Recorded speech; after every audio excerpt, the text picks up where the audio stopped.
Good afternoon. This oversight hearing for the Subcommittee on Health will now come to order. Before I begin my remarks, I would like to highlight some numbers. First, $20.9 billion. That's the amount the Veterans Health Administration received in 2001 at the onset of the global war on terror. In that same year, an estimated 16 to 17 veterans took their own lives every single day.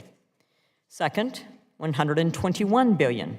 That's the amount the VHA received in 2024, after nearly 2 decades of war and an entire generation of veterans now relying on the system built to care for them. 17. That's the number of veterans our nation loses to suicide every single day in 2024. That number could be higher, as the VA does not include veterans who lose their lives to overdoses in its official suicide statistics. The numbers tell a clear story.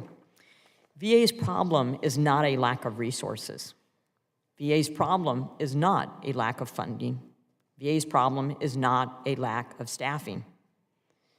VA's problem is not that Congress has failed to provide what it needs to care for those who have served.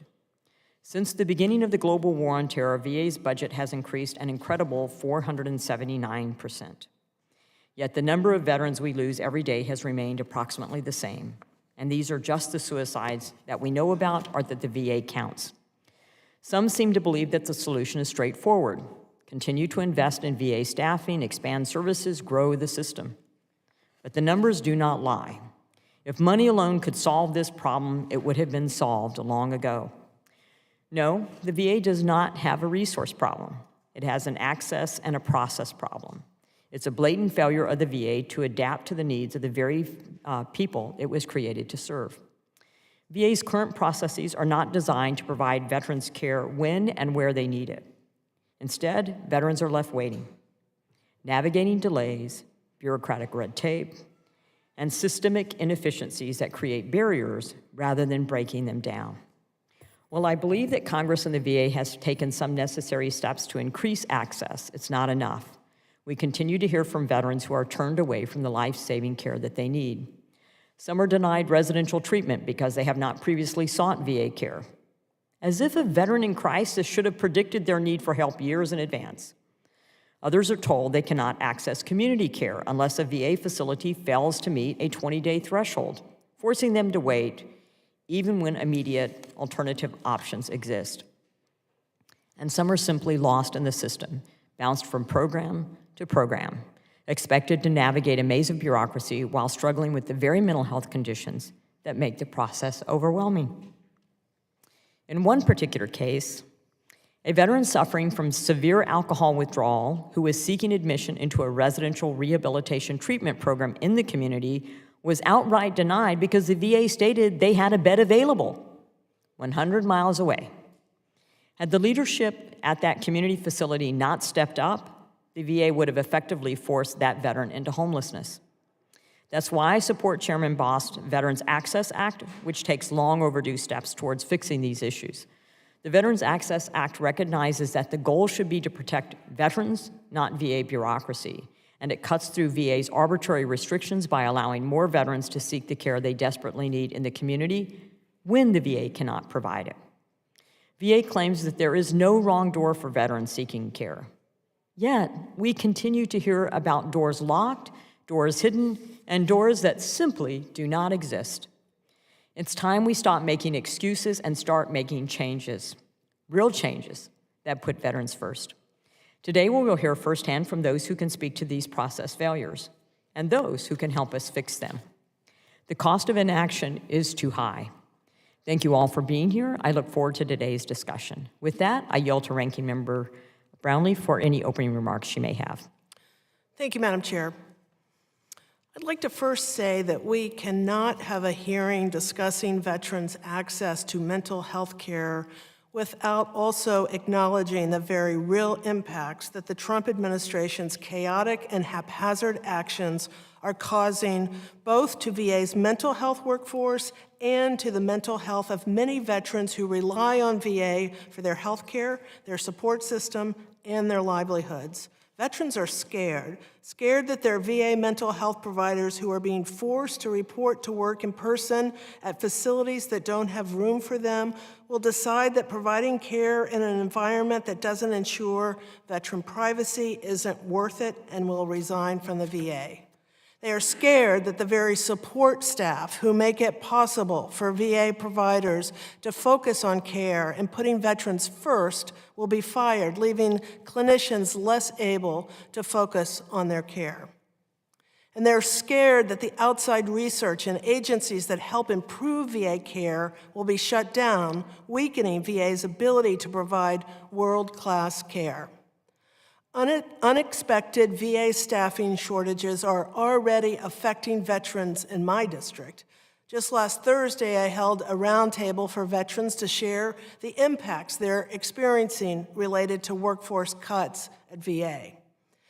In a very concerning way, I heard that at a local vet center that serves many of the veterans in my district, there is only one provider left to offer care. Typically, vet centers employ at least 4 or 5 providers. Because of this severe staffing shortage and VA's failure to fill these critical vacancies, the vet center now can only offer group therapy, which is not clinically appropriate for every veteran. Workforce shortages and cuts at VA should not be what determines how and where veterans receive care. If the Trump administration moves forward with its plan to further cut its workforce by up to 83,000 employees, I fear this problem will only get worse and veterans have less choice than ever before. This context leads me to today's hearing topic. The DOGE cuts and the Trump administration's workforce actions are already directly impacting the programs we're discussing today. My staff has heard of at least one researcher who was fired from VA's Center for Substance Addiction Treatment and Education, the center responsible for developing best clinical practices for substance use disorders. The Trump administration has also taken aim at the Department of Health and Human Services, Substance Abuse and Mental Health Services Administration, or SAMHSA, with cuts of up to 50% of the workforce expected. SAMHSA oversees 988, the National Suicide and Crisis Line, which routes calls directly to the Veterans Crisis Line through 988 Press 1. And although SAMHSA's programs do not directly serve veterans, cutting its workforce will undoubtedly have ripple effects across any provider of substance use disorder treatment. I agree with my colleagues across the aisle that we must ensure that any veteran who is ready to seek assistance can get that treatment. But I don't agree that the answer is to cut existing workforce at VA, cut other essential services and research, and just throw the doors open to community providers. Because VA has not developed a fee schedule for residential rehabilitation treatment programs, community providers who treat veterans can effectively set their own rates, and VA will reimburse them at rates far higher than the industry norms. These providers have a vested financial interest in treating veterans, a population that they admit in their own statements that they have not been able to access because so many already receive care at VA. Worse still, there's a serious lack of oversight over community providers. There's no guarantee that veterans receiving care in the community will get better, more timely access to care, and we don't know if they do because VA doesn't track that. When veterans do access care at residential treatment facilities in the community, we have no way of knowing the level of treatment or support they are getting. We don't know if veterans are receiving care from providers who understand what it means to be a veteran and can establish a rapport with their patients. We don't know if they are being referred back to VA care in a timely manner, as VA is in the best position to coordinate their overall care beyond treatment for their substance use disorder, which is often just one aspect of their overall health care needs. Unfortunately, because VA has not developed a fee schedule for residential rehabilitation treatment, there's also no way to ensure that VA is not overpaying for these services. In fact, we've heard of some community residential treatment centers charging VA up to $6,000 a day for one veteran's care. It simply will not be sustainable for VA to continue paying for these services at these rates. I have said before, we must find a balance between community care and VA direct care. In my opinion, we have not found that balance when it comes to residential rehabilitation treatment facilities, and I look forward to hearing from our VA witnesses on how we can work together to get closer to that balance. I thank our witnesses for being here today, and with that, I will yield back. Thank you, Ranking Member Brownlee. I would now like to introduce the panel one witnesses testifying before us today. We have Missy Jarrett, mother of Navy veteran Landon Holcomb, Mr. Michael Urban, Army veteran and licensed clinical social worker, and Dr. Shankar Yamachili, CEO of River Region Psychiatry. Ms. Jarrett, you're now recognized for 5 minutes to deliver your testimony. Lord Meeks and Ranking Member Brownlee and all of the members attending today. I have Landon sitting right beside me, right here. And if you'll notice that infectious smile that I'm about to mention. If soldiers are going to die, it needs to be at the attempt of an enemy, not a lack of effort and unorganized antics by the VA. The VA is killing our soldiers. My son Landon, who served as an air traffic controller Navy veteran, NAS Jacksonville, 7 years ago, was struggling to find mental help in a system that completely failed him. Like many veterans, he reached out to the VA for help and support. His first consultation with a provider was on December 4th, 2023. However, the VA did not provide a follow-up visit until April 10th, 2024. Landon had scheduled events between this time frame.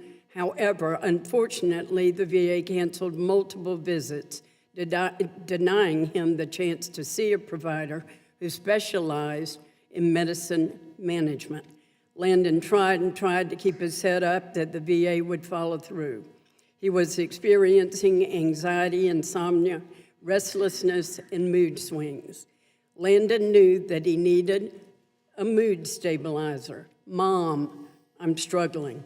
After 4 unsuccessful months, he began to unravel with all of the canceled appointments. He became hopeless in the system. He was very emotional. On April 10th, he visited the Savannah VA mental health team, who determined that he wasn't under distress. How do you determine mental health when symptoms are invisible? Landon said the visit was a checklist, and he explained that he had been asking for a psychiatrist, medicine management. He was hoping for a better outcome and knew that this meant another delay in getting the help he critically needed. Those that smiled the brightest might be fighting a war within. Landon was fighting. He came by to see me after this visit. At this point, family and friends became involved in searching for a psychiatrist, and to no avail. We took it upon ourselves to call psychiatrists in the Savannah, Bluffton, and Hilton Head, South Carolina areas. They did not accept military insurance, take new patients, or charge $300 an hour. More stress. Landon made numerous calls himself.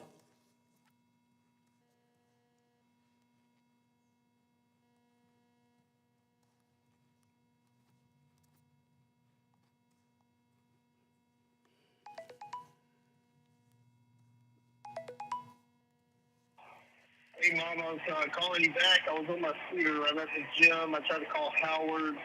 I was also been on and off the phone with the therapy group, Shrink, Savannah, and the people over here at Social Empire. So Been a lot of phone calls this morning. I'm going to get a workout in. Call me back when you want to. All right. Love you. Bye.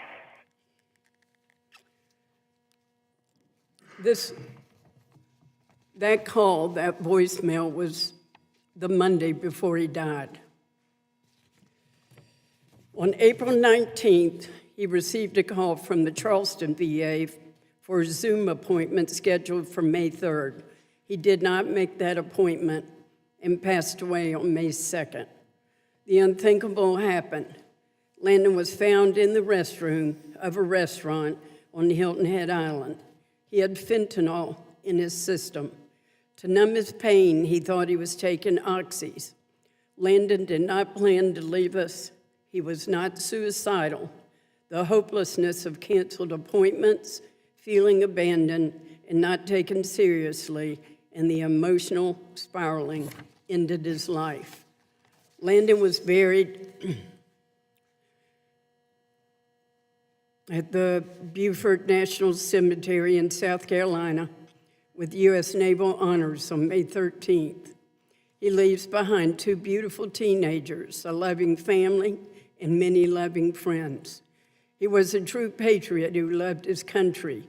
Help just didn't come soon enough. Mental health is real. It can't wait. All Landon asked for was a mental health appointment for medicine management. He raised his hand over and over and over again. In memory of my 39-year-old son, who could light up the room with his infectious smile, let his voice, be heard from heaven above, and on behalf of the veterans who struggle every day, let's be reminded to never leave a soldier behind. These are our children. This is why I'm here today. How many more testimonies is it going to take for change? How many? May God bless our military serving all over the world, and may God bless our veterans and all our military families. Thank you very much, Ms. Jarrett. Mr. Urban, you're now recognized for 5 minutes to present your testimony. Good afternoon, members of the committee. I'm honored to share my personal story and experiences with the Department of Veterans Affairs medical system. In 2003, after serving 4 years as a paratrooper in the 82nd Airborne, I was medically discharged following an accident during a jump. The subsequent 13 surgeries led to a regimen of heavy opioid use, a path all too familiar to many veterans. In 2004, I began receiving care at the Philadelphia VA Medical Center. In my journey, I've experienced firsthand the challenges of accessing care within the VA system. When I sought help in 2004, I faced a wait time of 2 to 3 months for a bed. I have had multiple stays in VA or RTPs where I witnessed practices that now as a clinician I know not to be best practices.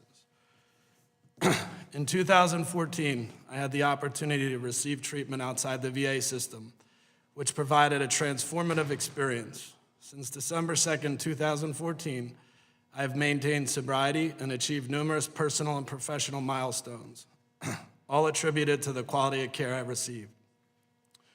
Community providers are required to operate following ASAM, a standard of care which is much higher than that of VA, a standard which I encourage VA to adopt. OIG has applied and referenced this standard during investigations into the deaths of veterans related to the lack of alcohol detoxification standards in 2021, 2022, 2023, and 2024. How many years, or yet better, how many more veterans must die before VA follows a standard? In 2020, during the pandemic, I developed a program for veterans affected by lockdowns, treating approximately 200 veterans from VISN 4 in under 6 months. This experience highlighted the potential for collaboration between VA and community providers, but also revealed inconsistent practices across different VA facilities. In 2021, I joined a national provider to develop veteran programming at 18 facilities, expanding my presence from local to national. This afforded me a unique glimpse of the entire VA system. Over the past 4 years, I have visited over 75 VAMCs, numerous CBOCs, and vet centers. I had the privilege to address VA service gaps not only at our 18 facilities, but by opening facilities in Alaska, Denver, virtual services for rural veterans, and develop an eating disorder program specifically for veterans. Through my extensive interactions with veterans, veteran advocates, and VA employees across the country, I have consistently encountered growing challenges in accessing community care for mental health. We have observed a decline in veterans' ability to receive this essential care, and this problem is not confined to a specific region. I have witnessed it in VA medical centers from Florida to Alaska. Unfortunately, the situation has deteriorated since last March. At Brockton VA, I worked with a veteran who was denied entry into RRTP due to past behavior. He then requested community care but was denied without reason. At Hines, a veteran was told drive time standards do not apply to his RRTP needs. In Houston, veterans were restricted to facilities only approved by the chief, limiting their choices. In Denver, veterans are all forced to travel out of state for VA care when it is available locally in the community. In Portland, VA, social workers confirmed, we don't use community care, referring veterans to Medicaid-accepting providers instead. In Philadelphia, veterans were denied community care due to the chief who told me, I can't send veterans to the community as it won't allow me to justify my budget next year. The issues faced by veterans in accessing community care are systemic and widespread. These challenges include VAs often fail to provide written explanations for denying community care, the interpretation of access standards. Obtaining a consult and referral for substance use and mental health has become complex and time-consuming. Requests for services for veterans hospitalized in the community are not processed promptly, leading to prolonged delays and discharge without necessary care. And 5, ignoring the best medical interest standard. Administrators often prioritize VA interests over decisions made by the veteran and provider. I have personally witnessed the struggles of homeless and addicted veterans in almost every state. Many of them prefer not to seek care at the VA due to the barriers they face, instead opting for Medicaid or community resources. This raises a question: why should veterans who are entitled to VA services rely on Medicaid when VA is specifically funded to support them? VA has a tagline, choose VA. Well, I must tell you, it's not much of a choice when VA employees are the one making the choice. During the pandemic, we demonstrated the community and VA can effectively collaborate to address challenges faced by veterans. By working together, we can better tackle these issues and provide more comprehensive support. It has become an us versus them mentality, and the ones who suffer are my fellow veterans. Instead of creating barriers, VA should focus on removing them, particularly for those seeking mental health treatment. Each year, VA releases statistics on veteran suicide, which remains almost unchanged despite VA's significant investments in initiatives like increased outreach. While outreach is crucial, it is insufficient when a veteran in crisis is met with very limited options, such as being placed on an acute psych ward or the police. Being confined in such a setting can feel punitive rather than supportive for those seeking help. It is time for us to prioritize improving access to care and the appropriate levels of care from the moment a veteran requests it. Rather than subjecting them to a bureaucratic nightmare, or worse, a literal one, by doing so, we can ensure that veterans receive timely and effective support when they need it most. Whether it be at VA or in the community, we need timely access to care, and we only get there by working together. Thank you, Mr. Urban. Dr. Yalamanchali, you're now recognized for 5 minutes to present your testimony. Thank you. Good afternoon, Chairwoman Miller Meeks, Ranking Member Brownlee, and members of the subcommittee. Thank you for the opportunity to testify today. I'm honored and privileged to be here and serve our country. I'm here to be a resource to our country and our veterans and the VA. My name is Dr. Yalamanchali, though many know me as Dr. Chili, and I'm a board-certified psychiatrist with over 20 years of experience. I currently serve as the founder and medical director of River Region Psychiatry Associates, soon to be Ally Psychiatry, a multi-state behavioral health enterprise. Our mission is simple: to improve access to high-quality mental health care for those who need it most, close to where they live, while reducing costs and increasing efficiency. Our practice roots started in, and we continue to provide care in rural communities. As our future name suggests, we want to be an ally to everyone that seeks help.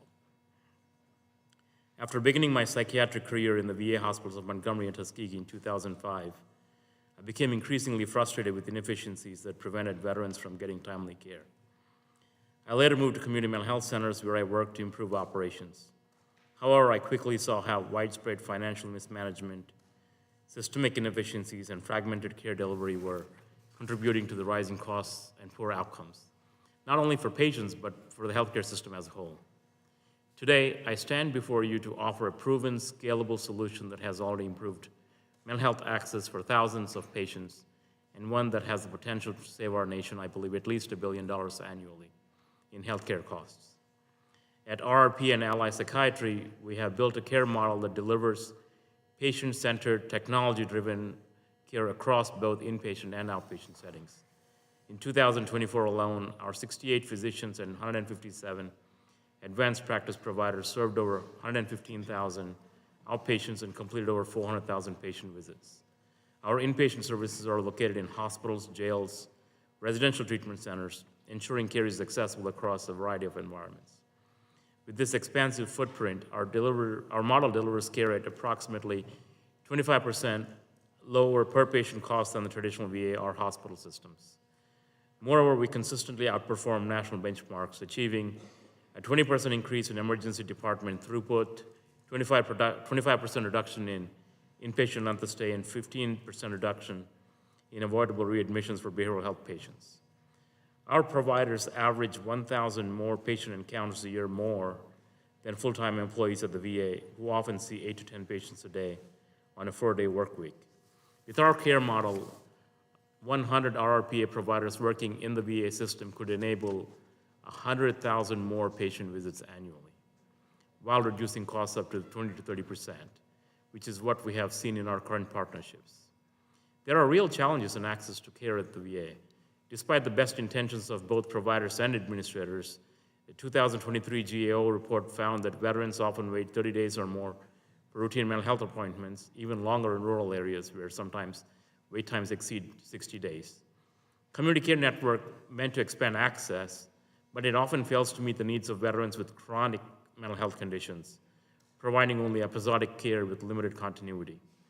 Many of these issues are due in part to staffing shortages. For example, the VA OIG report reported that over 61 facilities had severe psychology shortages and 47 facilities had severe psychiatry shortages in 2023.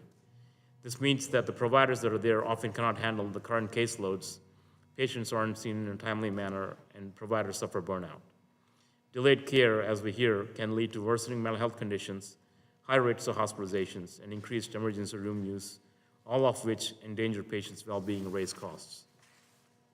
The VA has a challenge to hire full-time psychiatrists, nurse practitioners, and physician assistants. They're competing with the private market and hospital systems. When needed, contracting with practices like mine would allow the VA to save on hiring, training, long-term benefit costs, infrastructure costs. It will enable the VA to scale staff based on need and have access to specialized expertise very quickly. And they could do all of this while enhancing patient access and care. There are numerous ways that the VA can do this. There are models that I have outlined in my written testimony. I believe that allowing increased public-private partnerships to address chronic care needs is a common sense first step, particularly as this is an area where the current community care network falls short. Under this model, for example, private partners would contract with the VA for services as needed when there are staffing issues, lag in patient wait times, or lack of VA resources. Private partners would be required to integrate with the VA's electronic medical records to ensure seamless information sharing and collaboration with VA teams. This allows for continuity of care, greater provider availability, and reduced wait times, especially for veterans in rural and underserved areas. Private practice such as mine have more flexibility to work with local clinics and provide greater telemedicine options. Therefore, we can eliminate typical access barriers and deliver most appropriate, cost-effective care. In emergencies, we can quickly get the veteran to the best level of care in a very short time. In closing, the VA needs support in closing access gaps and reducing wait times for mental health care. Our model at RRP and Ally Psychiatry demonstrates that a partnership with private providers can expand capacity, improve patient outcomes, and reduce costs. This permanent public-private partnership model is a win-win for veterans, taxpayers, and our nation. Our success so far is based on a collaborative model to improve outcomes, and we ask for the same. Thank you. Thank you, Dr. Yellerman-Chile. In accordance with Committee Rule 5E, I ask unanimous consent that Representative Carter from Georgia be permitted to participate in today's subcommittee hearing. Without objection, so ordered. As is my typical practice, I'll reserve my time until all other members have had a chance to ask their questions. I now recognize Ranking Member Brownlee for 5 minutes for any questions she may have. Thank you, Madam Chair. Mr. Urban, since you mentioned having been employed by a national provider of substance use disorder treatment starting in February 2021, the majority of my questions, I think, are going to be towards you. So first, I believe the company you worked for starting in February of 2021 was Banyan Treatment Recovery, LLC. Is that correct? Yes, ma'am. Pardon me? Yes, ma'am. Thank you. In your written testimony, you mentioned VA having cut reimbursement rates to this provider by 90% for virtual care and by 60% for residential treatment and detox. What rates was Banyan charging VA daily? Ma'am, I couldn't answer that because I wasn't in billing. You weren't in the building? Billing. In the billing. I don't take part in billing. I just build the programs and operate them. So you have no idea how the VA's rates compare to other payers' rates? I do. Their initial rates were, I don't know who set them, but they weren't educated. They were not what? They were not educated. The rate fee that I did see was far beyond what anybody should have been reimbursed, but that was VA's schedule. We had nothing to do with that. Well, VA doesn't have a schedule. They do, ma'am. I can forward it to you. There's no established fee schedule for community providers in this kind of treatment. Ma'am, there is one in Alaska because that's why we asked for a fee waiver that the VA just put out in 2020. That might be the VA hospital in Alaska that does that, but not VA Central. But anyway, so I guess you don't know if your rates were higher, lower, about the same? No, ma'am, I said originally when I first saw the rates, they were beyond what anybody should have been paying. So you're saying you're paying a lot less, or excuse me, charging a lot less? Now they're more in line. No. What VA was reimbursing based on their fee schedule was beyond what any commercial insurance pays. The rates are now in line due to most of the rate cuts, but now they have went so far that rural veterans and veterans in Alaska, you can't sustain operations because they just cut them. You seem to know a lot about the rates, but you don't know what Banyan was charging? I'm not in that department. I have I know, but seen you seem to know a lot about, where the rates were, where they are now, but yet don't have any idea what the number is. I don't, ma'am, because what I'm told is these rates are getting cut, and if we don't figure this out, you won't sustain treating veterans. My job is to build programs and operate them. I get told the budget and whatever it is they set for that facility. I'm not in the internal billing. Okay. I just, for the record, disagree. The VA does not have a fee schedule for community providers, period. Full stop. But in your bio, it says in your current role as a consultant that you develop business strategies and train teams on outreach to the veteran and military populations. Can you elaborate on exactly what that means? Yes, ma'am. I train organizations who would like to work with veterans on veteran language, how the VA operates, how it functions, how to collaborate. We've created systems to collaborate effectively with the VA. And develop business strategies? What does that look like? That means teaching them how they can reach veterans in the community who need resources. So in Alaska, right, the villages where none of the VA employees will go, I trained a company to go to the villages and find veterans and bring them back. Okay. Honestly, it sounds like to me that it says you're helping treatment facilities like the one you used to work for more effectively targeting veterans to receive care at the facilities you worked with, which also brings along a dedicated revenue stream in the form of VA reimbursements. Does a financial incentive to treat veterans exist in the facilities like Banyan? I mean, it's a job. It would be the same as you worked at the VA. You have an interest in keeping veterans in the VA, so wouldn't you in the private sector? I'm talking about incentives, about how many people you can bring into the facility, et cetera. Not where I have worked, no, ma'am. Okay. I will just say, I think, the providers in this industry seem to have, to me, a profit motive to serve veterans. VA's mission is to honor the promises we have made to our veterans and ethically care for their whole health after they serve our country. Their motivation is to provide world-class care to veterans. It's clear to me that through the actions of your past employers and your own actions as a consultant, that your motives are very different. And with that, I will yield back. Thank you, Ranking Member Brownlee. The chair now recognizes Dr. Dexter for 5 minutes for any questions she may have. Thank you, Madam Chair. First, thank you to our panel for coming. And Ms. Jarrett, I am so sorry for the loss of your son, and thank you for your courage coming to share his story with us. It means a great deal.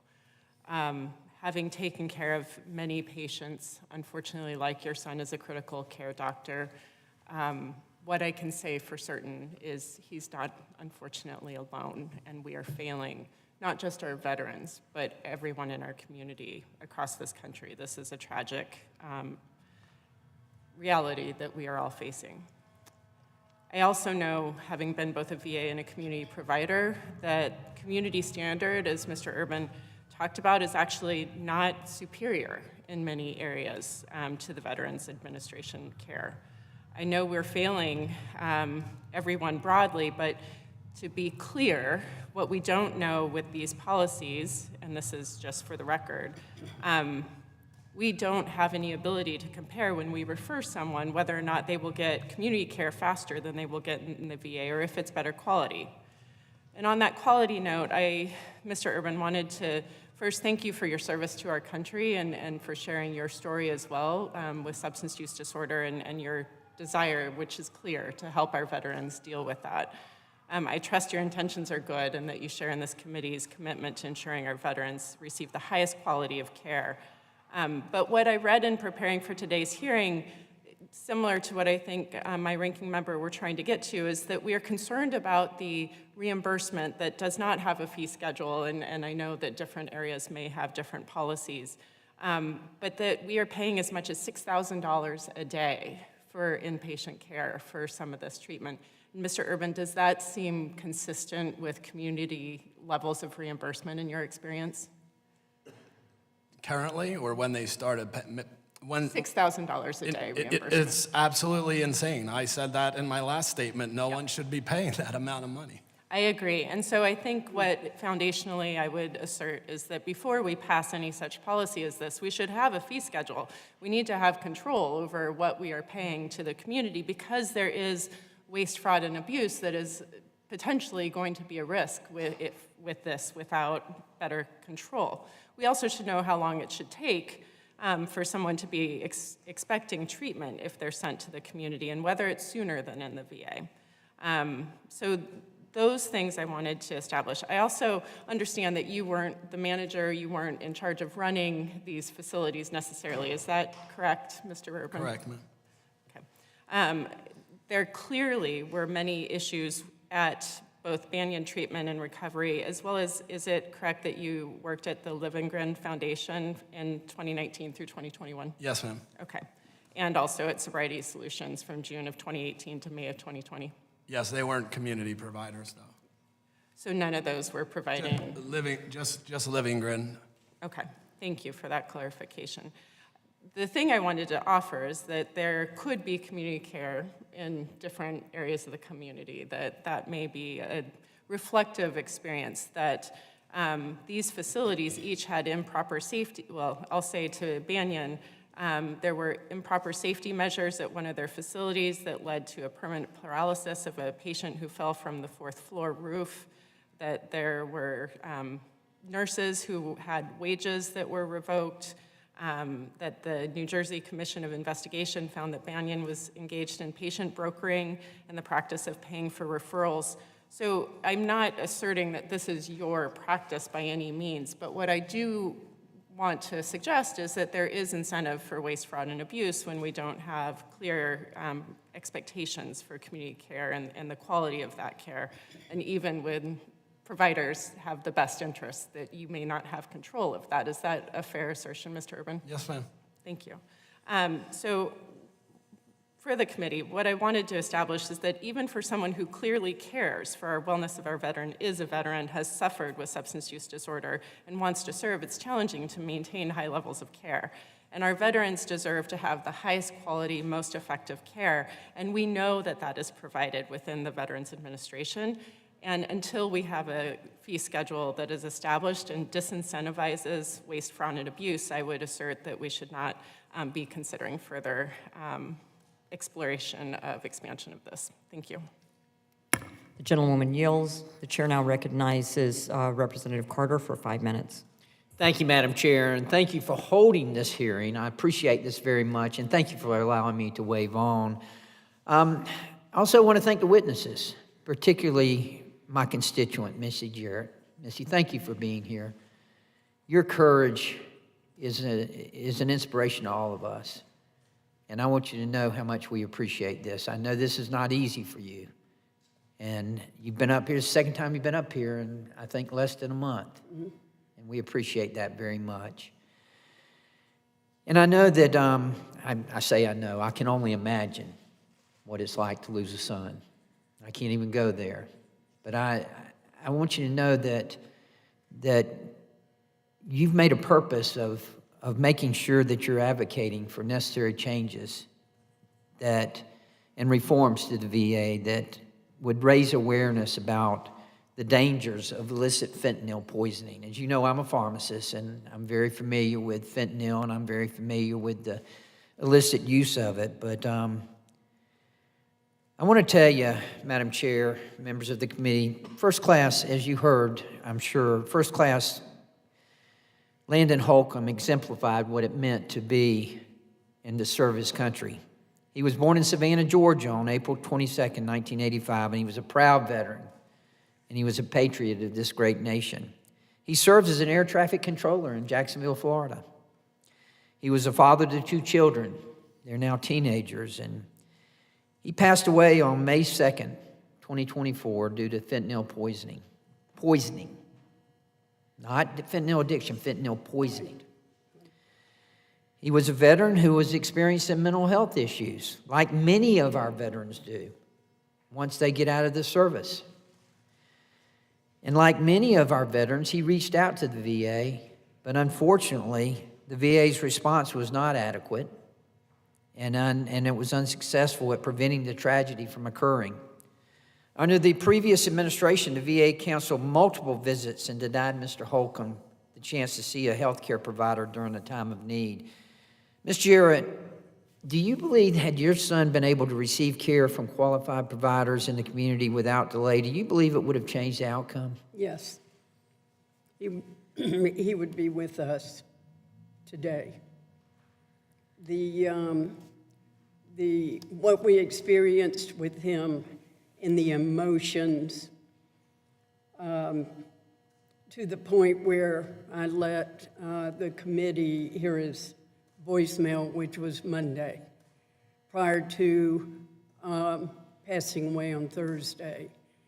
He went to work Tuesday, he went to work Wednesday, called Thursday morning to talk to his brother and myself, and who was vacationing from Colorado in Savannah. We all had plans. So after it was around 5:22 p.m., he walked into a restaurant, as I said, on the island. They found him 45 minutes later. They worked on him 20 minutes. And of course, the telephone call, received a call, and I will never forget it. you know, grieving, it's always going to be there. And I question as to whether I was going to come back up here. Thanks to Congresswoman Miller Meeks, I received an invitation to come back. So giving back, I guess I could call this, is a way for me to give back. Maybe in Landon's memory, veterans out there, like I said, are waiting. And I sit here and I listen. I sat through your previous meeting, and I sit here listening, go back and forth about what should be covered in benefits under the VA. And I'm thinking, why is this even an issue? In the private health sector, under private plans, we cover bariatrics. We cover the therapy you're talking about, and you're still talking about it. Preventive care's been there, 100% down the line. We even covered vitamins in our plan. Preventive care is all about providing those tools and resources to keep people healthy, and that includes veterans and their dependents as well. So I'm like, therapy. And then in 2019, under the Trump administration, he passed the right to try. Yet you're sitting here talking about, are we going to cover this or that? Well, a veteran has the same right as we do to try psychedelics, to try cancer treatments, to try therapy programs. If I'm wrong, let me know, but in my mind I was thinking, right to try's out there. Why is it a question? Why can't they do it if they want to do it? And they make that decision as to whether they want to have it or not based on whatever they know. So under the VA, I can't imagine, I just realized you're talking about there's not a fee schedule. How do you operate without a fee schedule? I mean, networks operate, doctors operate with fee schedules.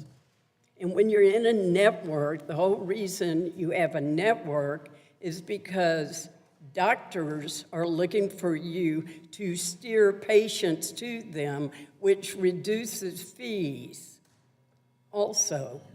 So a network, okay, there's networks out there. You have the community care group. And by the way, when I went to our zip code in Savannah, here's your VA website, va.gov, and you can go across and you can review benefits, resources, tools, mental health. I went to the mental health site and I typed in, you can search a provider by zip code or city. So I typed in our zip code in Savannah, Georgia, the facility type, which is required. It comes up, community providers in VA's network. Service type required, so you can type in chiropractic or optometrist. I typed in psychiatrist. It pulled up. We couldn't find that. Please try another service. Ms. Jarrett, I'm sorry, we've already gone over, and the chair has been very indulgent. But again, I want to thank you for being here, and I want to thank you for your courage and for your advocacy. You've made it your purpose to bring this to attention to all of us, and we appreciate that very much, and God bless you. Thank you, Congressman. I appreciate it. Absolutely. Thank you, I the yield back, and invitation. thank you for your indulgence, all the committee. The gentleman yields. Thank you very much, Representative Carter. Ms. Jarrett, thank you for your bravery in being here. I guess I just have a very simple question. Your son was denied and delayed numerous appointments. Right. The initial appointments were months apart when he received one visit. Did anyone at the VA ever explain your family's right to access community care or offer you alternative treatment options when VA programs were unavailable? To my knowledge, no. Yeah. And, you know, we've heard today that, you know, veterans should have the highest quality, most effective care. Do you think that your son, through the VA, had the highest quality, most effective care? Congresswoman Landon lived in Colorado, so he accessed the VA in Colorado. There was not a problem there. He said, Mom, it's state of the art. He lived in Nashville, North Carolina. He was pleased with the facility there, okay, the VA there. As a matter of fact, he made a comment. He said, Mom, if I were back in Asheville, you know, I would have gotten in sooner. Okay, he moved south to be near family, his daughter, etc. So what I'm saying is what he saw, there are inconsistencies between the centers and there's not coordination of care. Yeah, precisely, which is why we have right. community care, because of the inconsistencies and lack of care. Do you believe that no care is better than care in the community? Mr. Urban, is no care better than care in the community? Absolutely not. Dr. Chili, is no care better than care in the community? No, ma'am. Yeah, and how cost-effective is it if people die waiting for care at the VA? Dr. Chili, you noted that practices like yours achieve significant cost savings, up to 30%, while expanding patient capacity. It doesn't sound like you're driven by a profit motive to me. Can you provide more detail on how these savings are realized without compromising care quality, particularly within the VA systems regulatory framework? One of our philosophies is that we went to school with the community at large, actually, families and universities have given us a unique skill to treat patients. With that, we kind of, in the group anyway, we think that how many people can we reach? How many people can we touch? How many people can we help? So in that model, we set up our schedules in such a way that there's gradients in schedule where new patients require more time, patients in crisis require more time, patients that are midway through treatment may require a little bit less, patients that are stable, they require less. We collaborate between the providers and the therapists to see how things are flowing and either getting better or worse. If patients need to come back sooner, we bring them back in sooner. If we need to see them more frequently, we see them more frequently. So with this kind of a matrix of how we see patients, I think we're able to see more patients in a given day, but at the end of the day, it's the same cost, right? So then when you look at how much is, let's say if we're spending whatever amount of money, but then we're seeing more patients, then your per patient cost comes down. Thank you. And Mr. Urban, given your story and both your written and your verbal testimony, it seems to me like your experience at the VA, or lack of care, inconsistent care, difficulty accessing care, is really what propelled you into the profession you now hold. And based upon your experience, what's the single most consequential policy failure that prevents veterans from receiving timely residential substance use disorder treatment through the VA? I think the time it gets access to care, if you read VHA Directive 1601, it says, you have 7 days to complete a screening from when someone asks for help. 7 days, good luck. You know how long it took me to get to those 7 days before I finally was offered a bed 2 months away? I mean, I think the access to care and how long it takes to get care and the different schemes, shouldn't say schemes, the different ways VAs have set up the process delays care.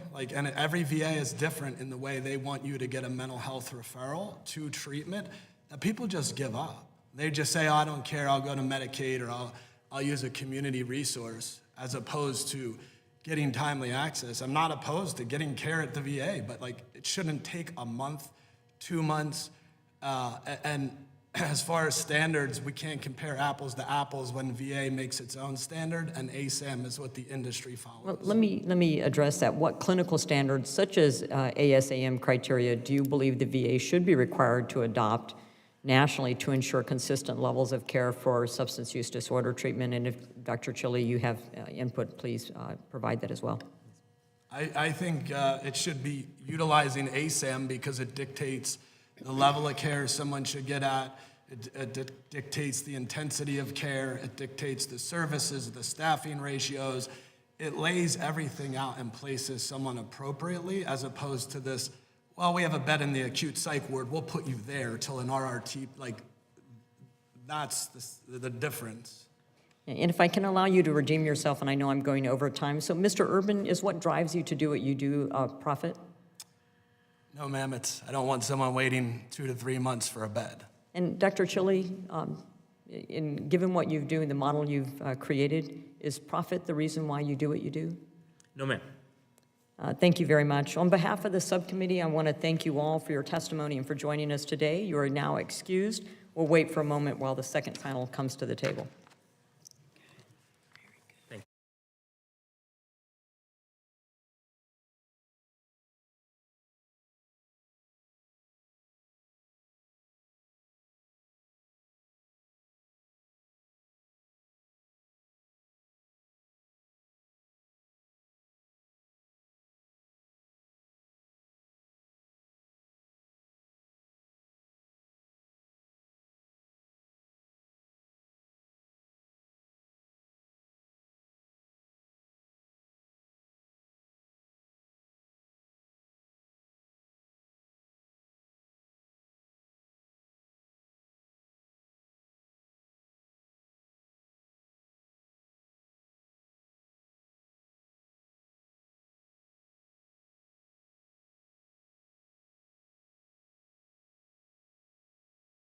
I would now like to introduce the panel two witnesses testifying before us today.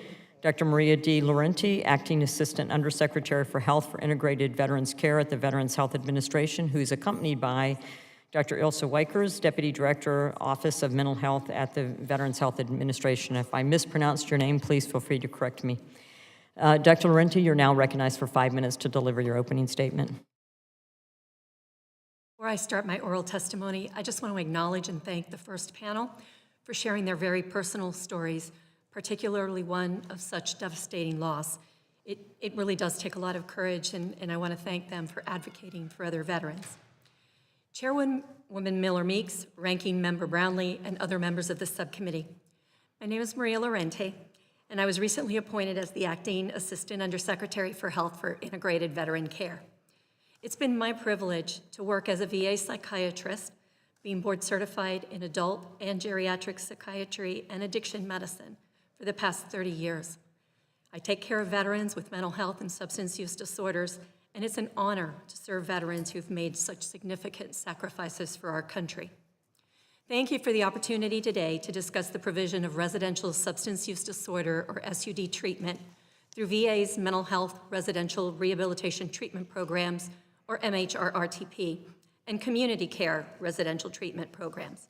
Joining me here today is Dr. Ilse Weikers, Deputy Director, Office of Mental Health, Veterans Health Administration, and also a geriatric psychiatrist and provider. Prior to the Mission Act, in one of my prior roles as the Associate Chief of Staff for Mental Health at a VA medical center, I experienced firsthand the challenges our veterans faced related to access for residential treatment programs. The facility where I worked didn't have its own residential treatment program, so we had to refer veterans to other facilities that did. The demand for this life-saving care often exceeded the supply of available beds, and this delay in care increased the risk of relapse and worse health outcomes. Offering our veterans access to residential treatment through community care addressed this concern. This allowed us to seamlessly transition the veteran into residential care when indicated. Timely access to residential treatment programs enhances overall outcomes, so that the veteran was more likely to engage in mental health services and treatment and maintain sobriety. MHRRTPs provide care within specialized SUD programs, referred to as domiciliary SUD programs, as well as across the full MHRRTP continuum, which includes programs for the treatment of post-traumatic stress disorder, general mental health concerns, and services for homeless veterans. These programs have evolved over time to better meet the needs of veterans. For example, in 2012, as part of the first Culture of Safety stand-down, VA introduced naloxone as a critical tool to prevent overdose deaths. The passage of the VA Mission Act of 2018 expanded access to community care, furthering transforming veteran care. This law expanded access to eligible veterans who can elect to receive care in the community in certain situations. In October 2020, VA developed the MHRRTP standardized episode of care, which made it easier for VA to order residential treatment in the community. This has led to significant growth in the number of community programs providing residential treatment and the number of veterans receiving this care. To help maintain high-quality care for veterans, VA requires that residential community care providers maintain appropriate credentials, such as by the Commission on Accreditation of Rehabilitation Facilities or by the Joint Commission. As of March 2025, there are over 260 MHR-RTPs across 125 locations, providing more than 6,600 operational beds. In FY24, approximately 32,000 veterans used MHR-RTP care, with 97% diagnosed with SUD and over 92% with co-occurring SUD and mental health diagnoses. And during the first quarter of the current fiscal year, 70% of veterans were admitted to VA domiciliary care within 20 days. Increasing access to community care is a significant component of VA's strategy to ensure that veterans have access to the care they need. And on average, veterans must travel 150 minutes or more to receive this specialized care, whether through VA or through community care. For VA to continue to meet the growing need for MHR-RTP care, we acknowledge that changes are needed to VA's current access standards.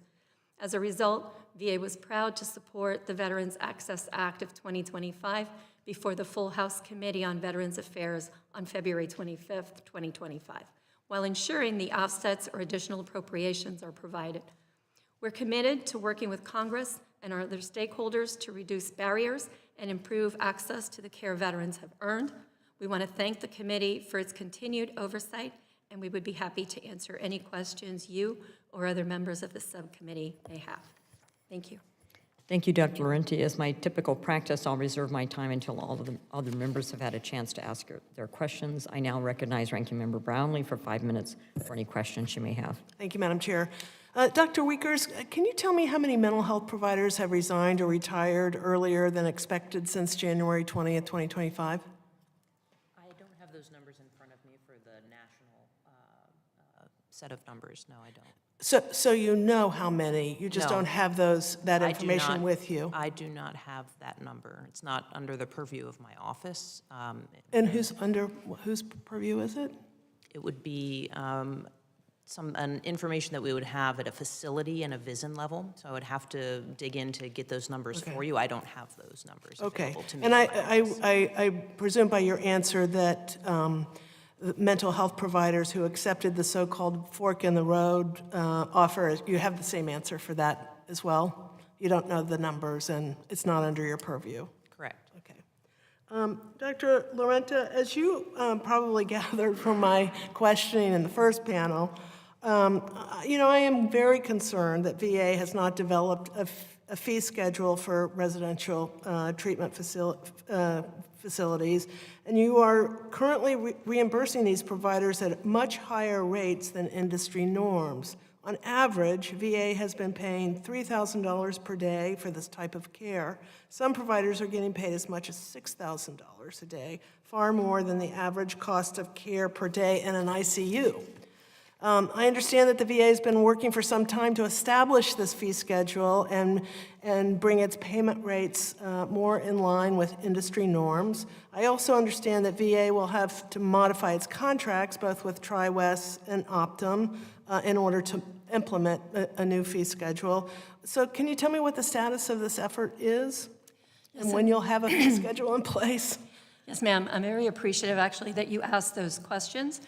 It's my understanding that in December, this past December, TriWest did establish a policy with respect to reimbursements for our RTPs that are within their network. I believe that that was in part what the first panelist was referencing. Because those payments are now a per diem rather than multiple line items, it did make differences with respect to the providers in that network. In addition to that, with respect to IOPs and PHPs, those fees are now in keeping with CMS standards. With respect to Optum, I would have to take that question back in order to provide you with a more accurate status update. So If I understand you correctly, you're saying that the schedule that the previous witness was referring to was possibly a schedule that was my understanding is that it might be a percentage of a cost that is charged, or, you know, a percentage of what the rate would be, rather than here's the rate for this specific, you know, for an hour of care, or for this specific care. It's not explicit and sort of complete for everything that possibly these residential providers would provide. My understanding is it's a per diem Okay. as opposed to Okay. multiple billings, but I can get you the details, Okay. ma'am. So are residential treatment providers qualified to provide emergency stabilization care for veterans experiencing an acute suicidal crisis under the authority provided by the Compact Act? It would have to depend upon the residential facility itself. So standalone residential treatment programs, no.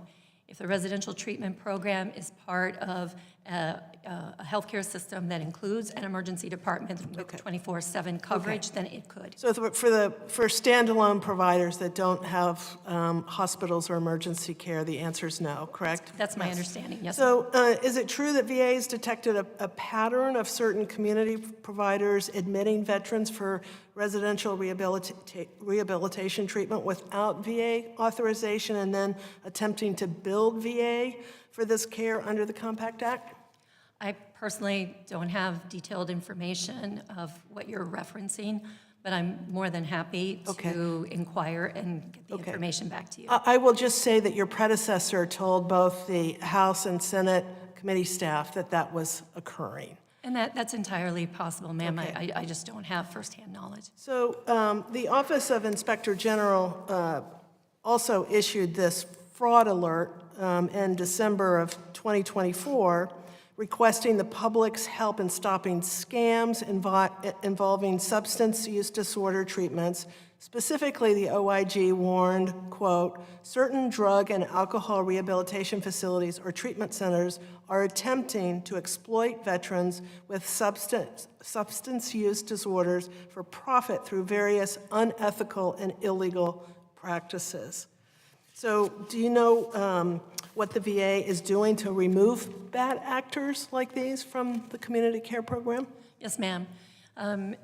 Several different things. The first is when we do identify concerns with respect to those types of practices, we often will reach out to the IG, request an investigation, describe the nature of the concerns that we've identified, and at the same time, we will also notify the TPA if that particular provider is in one of our networks. Based on my understanding of how the contracts work, the TPA then will conduct an investigation. Based on the results of those investigations, then there's typically a back and forth with the VA. When findings are substantiated, then those types of providers could be removed from our network. It's my understanding that the OIG is still investigating some of these issues, so you might get some results in the near future. I yield back. And thank you, Ranking Member Brownlee. The chair now recognizes Dr. Dexter for 5 minutes. Thank you so much, Madam Chair. And thank you again to our panel for being here. I share my Republican colleagues' concerns about the veterans' access to care and the wait times they are facing for mental health care, substance use disorder treatment, and residential rehabilitation treatment programs. But as I shared previously, this is not a specific problem to our Veterans Administration facilities. This is a community-wide problem. In fact, in my district, we continue to have far too few care providers and far too long of delays, and that's not improving, it's getting worse. So I think it feels like magical thinking when we offer proposals to codify additional community care access standards when it's abundantly clear that there is not the capacity in the community to accept our veterans and get them the urgent care that they need. So I'll just state that I believe in controlling the controllables. We can't control outside of the VA, but we can control what we are doing within the VA. And as Ranking Member Brownlee pointed out earlier, the VA does not have a set fee schedule, so that needs to be changed. Clearly, paying $6,000 a day is egregious and a waste of taxpayer dollars. But I also think it's not exactly shocking that while referrals to inpatient care, including residential treatment, made up about 13% of the VA's total behavioral health referrals to community care providers in fiscal year 2021 through 2023, those referrals, that 13%, made up nearly 3/4 of the total expenditures for behavioral community care referrals. So we have a problem. I think we can agree on that. And I'll just state for the record that Dr. Lauren is Yes, ma'am. yes, Agreed. nodding her head. So I'll just ask you, do you also agree that we should be seeking to ensure that veterans are getting proven high-quality care in all instances as much as possible? Yes, ma'am. There's no question about that. I mean, veterans deserve the very best care. And we're very proud that we are able to demonstrate with studies, research, that VA delivers that care. But unfortunately, not every VA has that care available, and that's where community care can fill a gap. Exactly, and I absolutely agree that we need to make sure that they have that care. I think accreditation requirements into community care contracts is important. For instance, there's this mind-blowing case in South Florida of a community care provider that employed patient recruiters to give illegal drugs prior to admission to ensure that patients were admitted for detox services, which were the most expensive. Obviously, none of us want our taxpayer dollars used at the doing harm to our veterans. So community care standards, fee schedule, and I also just wanted to ask Dr. Laurent, can you confirm that in late January, President Trump fired the VA's Inspector General, Michael Missel? That's what I read in the news, yes, ma'am. Yeah, and we've been talking about the Inspector General's office and the importance that they play in investigating some of these things. Would you agree that not having an Inspector General impedes our ability to do that? So I don't know that I can fully agree with that because we continue to engage with the Inspector General's office. We continue to participate in investigation inquiries, in audits. We receive reports and findings and really engage very, very collaboratively with the Inspector General's office. That work has continued. I am so happy to hear that it's continuing, and I think it's probably a short-term reality that until there's some upper-level director, in my experience, when there's no captain, things kind of derail over time. So that's not a question. I don't need you. You don't have to make a position on that. But I just want to bring us back to acknowledging that the larger context that we are all here to do is make sure our veterans are getting the best care possible. Our administration has fired veterans staff. It has removed the Inspector General. We are here talking about spending less money in our budgets for the veterans, and we are wasting a lot of that on unnecessary expenditures that we have the ability to control. So I just hope before this committee sends anything to the floor that my colleagues and I can work together to address this head-on and ensure the administration is allowing us to inspect things, but also that we are making sure that our veterans have access to the best possible care and that our policies reflect that. Thank you, Madam Chair. I yield back. Thank you, Dr. Dexter. The chair now recognizes Dr. Morrison for 5 minutes for any questions you may have. Thank you, Madam Chair. I appreciate the discussion brought forward in this hearing about the importance of access to treatment for substance use disorders. It's imperative that we care that the care we offer our veterans comes from providers with a demonstrated ability to deliver high-quality, evidence-based care. My experience as one of the millions of physicians that has trained in a VA facility gave me a firsthand introduction to the uniquely specialized care that the VA is able to offer our veterans. Achieving the goal of quality while preserving the specialized care VA offers requires intentional investment in VHA facilities that provide substance use disorder care and continual reflection on how providers are meeting veteran needs. For over 150 years, VA has been committed to providing residential care for veterans in need of additional structure and support. In 2022, VHA served over 300,000 veterans with substance use disorder diagnoses. Thank you, doctors, both of you, for being here today. In the spirit of understanding the progress VA has made in substance use disorder treatment, I have a couple of pretty straightforward questions for you, and they really are just yes or no questions. The first one is, has utilization of residential substance use disorder treatment programs increased over time? And just to clarify, in direct care, community care, both? Both. Short answer is yes. Would you agree, Doctor? Absolutely, yes. Okay, thank you. The next question is, has increased capacity in VA's substance use disorder treatment programs led to improvements in your ability to provide the intensive medical treatment veterans, especially underserved groups, increasingly need? I'd like to ask Dr. Wiekers to answer that question. Sure, yes or no? Yes. Okay, thank you. And then last question, would you characterize the educational training and staffing level requirements within VA's substance use disorder treatment programs to be consistent across your program sites? Yes. Okay, thank you very much. VA's commitment to developing a cohesive continuum of care is indispensable to achieving successful outcomes for veterans that find themselves at various stages of treatment for substance use disorders.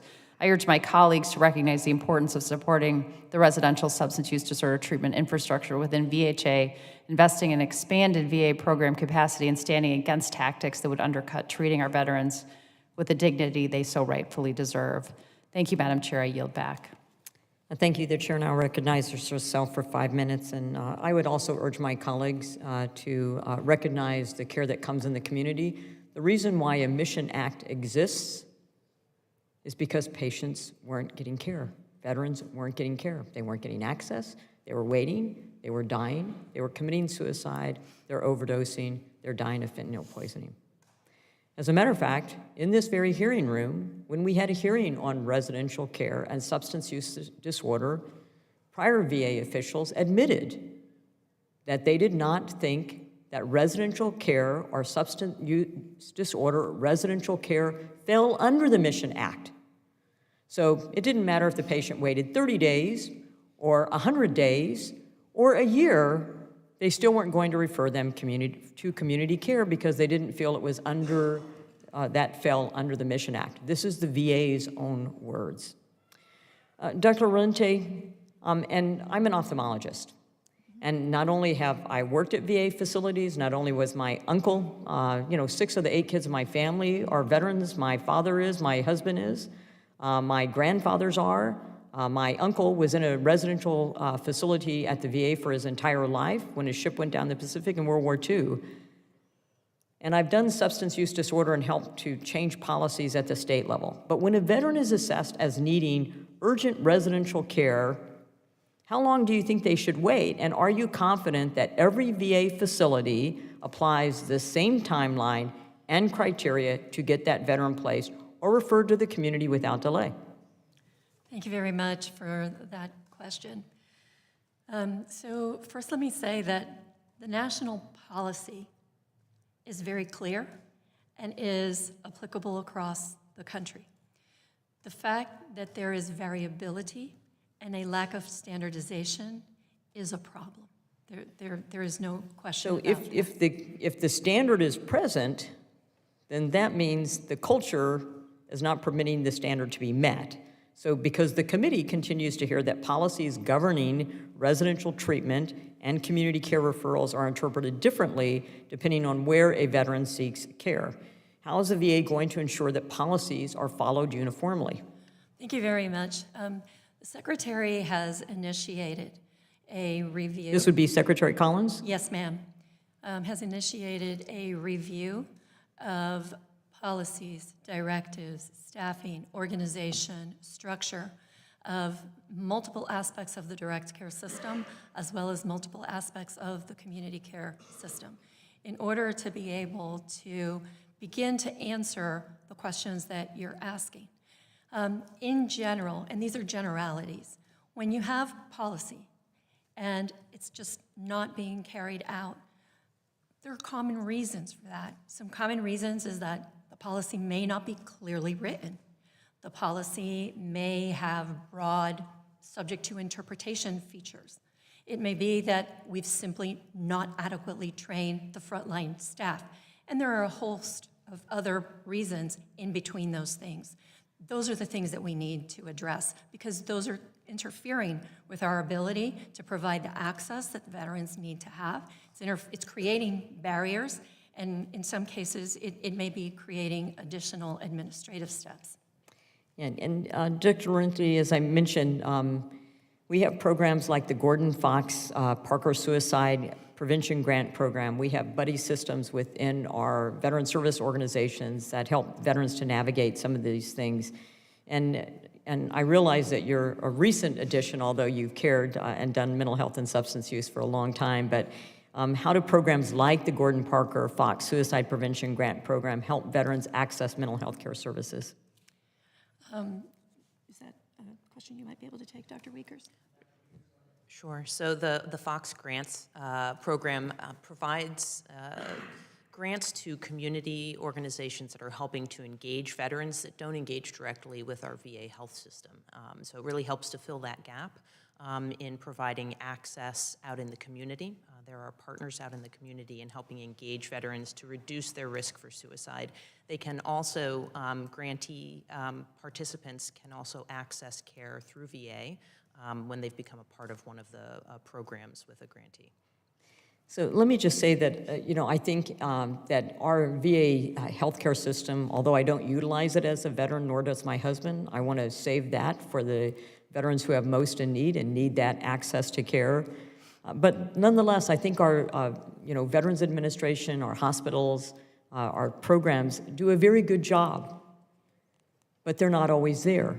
And it is those gaps that we're trying to fill, and these partnerships, whether they be in the private sector, in other avenues, that we're trying to make sure veterans have access to care. I think we all want the same thing, but I think to continually denigrate a provider that's outside the VA, just like to continually denigrate the VA itself, both of those attitudes are inappropriate and wrong, because as we've already said, we want the highest quality, most effective care. And sometimes that's at the VA hospital, and sometimes that's in the community, because if you can't get access to care, it doesn't matter how high the quality is, it doesn't matter how effective the program is.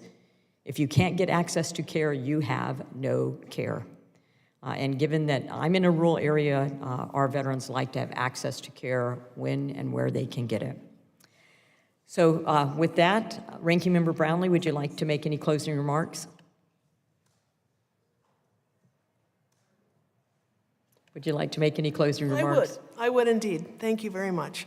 So I'd just like to say that I agree with my colleagues across the aisle that we must ensure that any veteran who is ready to seek assistance can be treated unequivocally. I'm worried that treatment will not be available with the clinicians who have been either fired or can't be recruited. We're already understaffed. We need a fee schedule so that community providers will conform to industry norms. And we need to weed out bad actors and not fire very capable employees within the VA.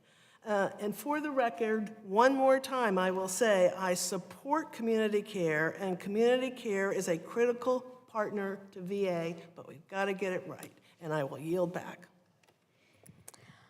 Thank you very much. I'm going to again remind this committee, as we did several weeks ago, that over the 4 years of the previous administration, there was an increase of $126 billion to the VA, an increase of 80,000 employees, 57 of those full-time, 23,000 part-time, and that, as we've heard from Secretary Collins, healthcare workers were exempt.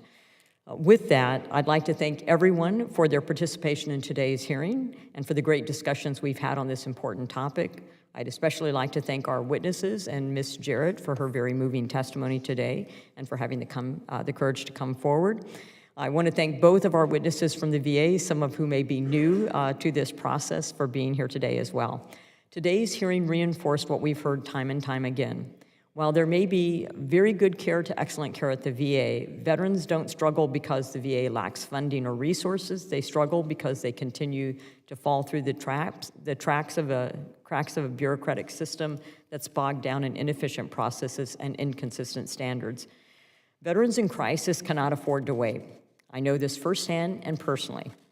And I look forward to working with Secretary Collins and the VA to break down barriers preventing our veterans from accessing the life-saving care that they so desperately need in their moments of crisis, be it at a VA or be it in a community. The complete written statements of today's witnesses will be entered into the hearing record. I ask unanimous consent that all members have 5 legislative days to revise and extend their remarks and include extraneous material. Hearing no objection, so ordered. I thank the members and the witnesses for their attendance and participation today. This hearing is adjourned.